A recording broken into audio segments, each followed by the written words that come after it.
how we played to start the half. So you know, we turned a lead into, you know, nip and tuck game down the stretch, and then you know, last 5 minutes of the game, they made plays, we didn't. We missed a big defensive assignment down there, and they made the shot. We had shots, we had chances to make plays. We just didn't do what we were supposed to do to win the game. So, Coach, a word on the officiating? oh, they were. I mean, you were screaming. No questions about the officiating. Yeah. Next question. You can ask them. You know, they were fine. But I'll tell you what, those guys got a hard job. And you know, you can say all you want about me or the other coach getting on ref. No, that's just part of the game. Those guys did a great job. They worked their tails off. You ever ref? I know I couldn't do it. I know I couldn't do it. Yes. And I tell them that too after I'm goofing on you, getting all over them. Those guys worked their tails off. I thought they did a great job. They were the same both ends. They were the same both ends. So if anybody wants to ask about referees, sure, go ahead. I'm probably going to give you the same answer. Did you think all the whistles though affected your team a little bit? Because obviously you guys are a little frustrated.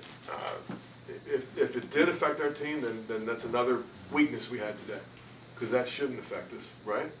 So I mean, they had calls go against them too.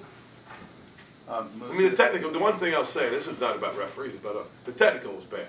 You can't, and Moose knows that. You can't do that. You can't do that. That was one of the turning points of the game. Coach, Malik really sparked you guys in the first half, but only 3 minutes, no shots in the second half. You think about? Well, we changed our defense. You know, he's better in the defense we played in the first half. We changed our defense, and you know, we just have a little more offensive firepower when the other guys are in the game. Coach, is there always sort of more intensity in the second meeting of the season with these conference teams? Well, I mean, you know, the fact that you've already played them certainly has an effect on the game. You know, your strategy, and somebody wins, somebody loses, so there's going to be a little bit of a payback, revenge type thing, which is that's sports. That's the way it is. That's good. That's what's we'd be the same way. You know, we're done with them, but you know, when we play Northeastern, we're going to remember that they beat us. So, you know, nothing that just healthy stuff, just healthy, good rivalry, intense, competitive basketball. Joe, to follow up on that, did you notice that maybe they played the same way you guys did on the road down there 2 weeks ago, coming back from a first half deficit? And I didn't really think about that. But yeah, I guess they did. Musa, you guys were outscored 40 to 18 in the paint.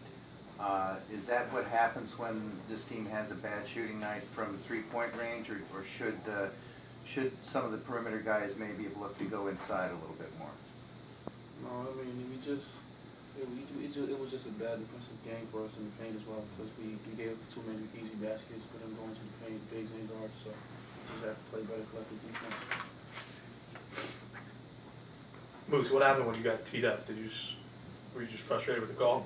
It wasn't a game. I'm a basketball player, so I was just playing, and the emotions got to me when I got that foul. So it wasn't intentional, but. Coach, 0 points on fast breaks the second half. You can't fast break if you don't stop them. You can't fast break if you don't stop them. We didn't stop them. They kept scoring. You can't. If you fast break after a made field goal, it's 5-on-5, so there's no numbers in there. So we didn't defend, we didn't guard, and then we didn't rebound when we had to, and you can't fast break with a few minutes. You know, the reason I bring it up, it seems since the beginning of the season, the number of fast break points have been on the decline, and there was none the second half in this game. And that's why I brought the question up. You know, Gustus was in foul trouble tonight, obviously.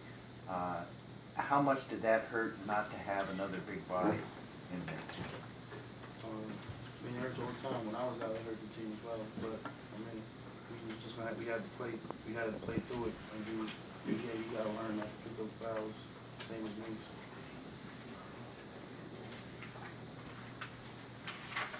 Okay, thanks.